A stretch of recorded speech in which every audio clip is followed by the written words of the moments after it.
Frères et sœurs, on raconte une anecdote sur saint Augustin. Saint Augustin, c'est un des grands enseignants de l'Église. Il a vécu au IVe siècle en Algérie, à Constantine. Vous voyez les enfants, si jamais un jour vous apprenez de la géographie, eh bien il habitait dans une ville qui s'appelle Hippone.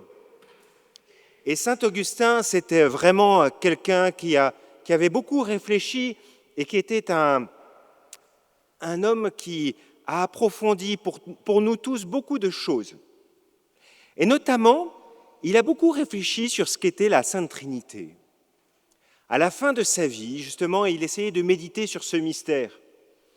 Et j'imagine, alors, c'est la petite anecdote qui raconte ça, qu'il allait se balader le long de la mer pour essayer de réfléchir, et puis réfléchir parce que comment exprimer ce mystère ? Vous voyez, on en a parlé au caté, c'est quand même pas facile d'en parler.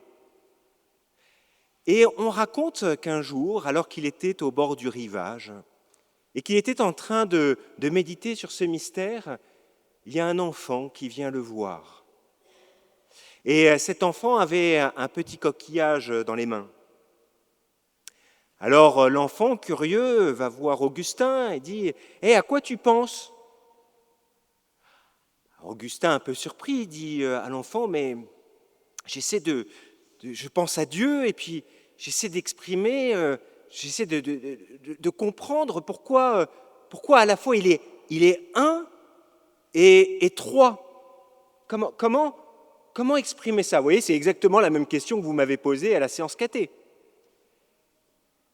Alors le petit enfant, il va lui dire, mais au fond, c'est comme si tu essayais de faire rentrer la mer dans ce petit coquillage. Est-ce qu'il ne vaudrait pas mieux jeter le coquillage dans l'eau pour le laisser se remplir par la mer ? Vous voyez, c'est trop beau pour être vrai. Sans doute que cette anecdote dit quelque chose de profond sur ce qu'est le mystère de la Trinité. Il est grand comme la mer. Et de la même façon que nous ne pouvons pas saisir la mer tout entière, en faire le tour, si nous voulons comprendre ce qu'est la mer, je dirais, il faut y entrer. Eh bien, c'est la même chose pour la Sainte Trinité. Nous ne ferons pas le tour de Dieu. Nous ne pourrons pas mettre la main sur Dieu. Si nous voulons connaître la Sainte Trinité, eh bien, il faut y entrer. Et c'est ce que Dieu a fait. Dans les lectures que nous avons entendues aujourd'hui, nous avons entendu cette première lecture où Moïse reçoit la révélation du nom de Dieu.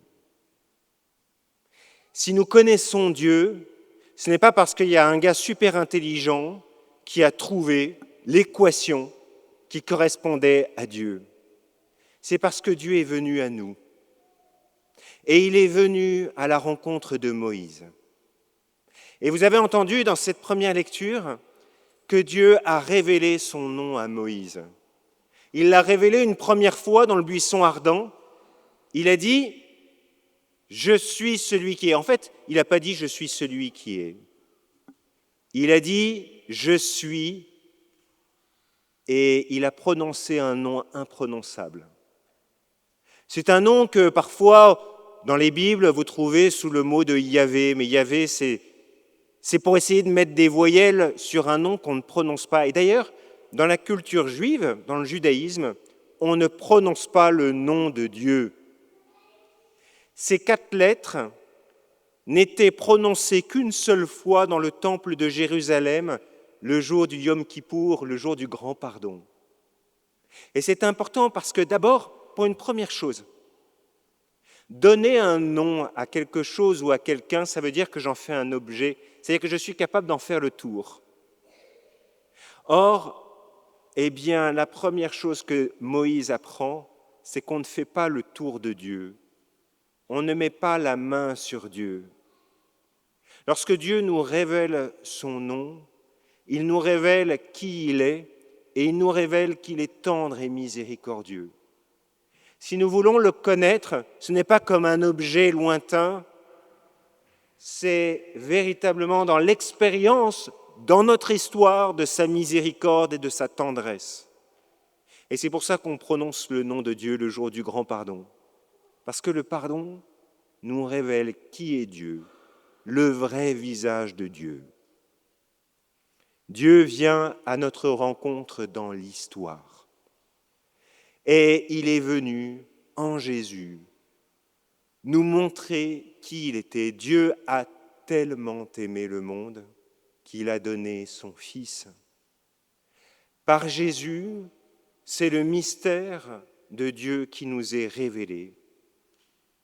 Jésus nous montre le visage du Père. C'est mystérieux. Dieu est un et il est trois personnes. Nous ne pouvons pas comprendre.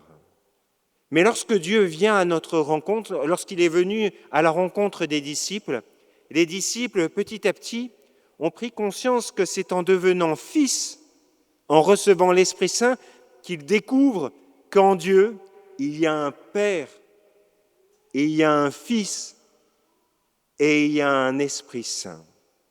Trois personnes, trois jeux qui font un nous et qui sont absolument un. Frères et sœurs, le mystère de l'unité de Dieu, c'est quelque chose que nous découvrons comme nous nageons dans la mer au fur et à mesure de notre vie spirituelle. Le mystère de la Sainte Trinité, c'est le déploiement dans notre vie de la vie de Dieu.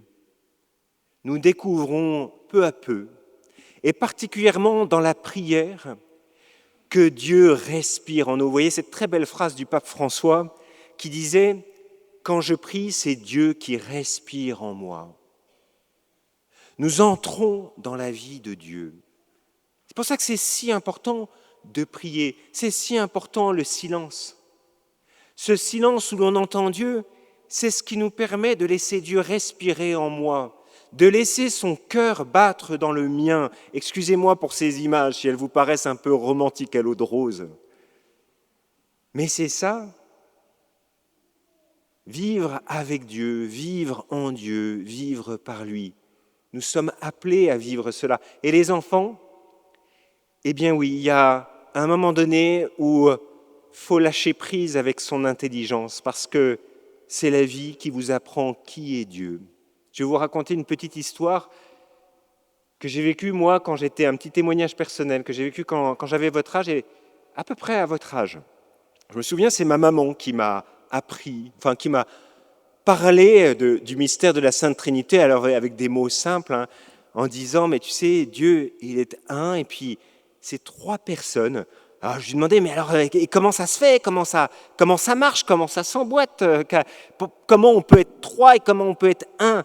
Et elle me disait, mais tu sais, je ne peux pas t'expliquer ça, c'est comme ça, c'est Jésus qui nous l'a révélé, c'est comme ça.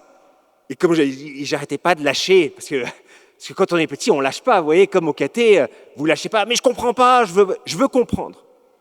Et alors je me souviens, cette nuit-là, je pense que j'étais resté peu de façon obsessive, rester là-dessus, mais comment je comprends 1, 3, comment on comprend? Et puis, j'ai le souvenir que, eh bien, la paix était venue avec le sommeil. C'est en lâchant et en m'endormant que tout d'un coup, une paix profonde m'avait habité. Et pour moi, c'était résolu cela. C'est dire que eh bien, il ne faut pas essayer d'envelopper Dieu dans notre intelligence, mais se laisser envelopper par sa paix.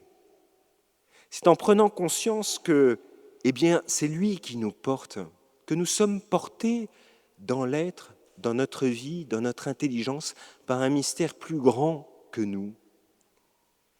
Et c'est ça, découvrir la Sainte Trinité, parce que nous découvrons petit à petit que nous sommes vraiment portés, que Dieu se donne à connaître et à aimer, non pas comme quelque chose d'impersonnel, non pas comme une entité, non pas comme des énergies, mais comme quelqu'un qui nous aime de toute éternité.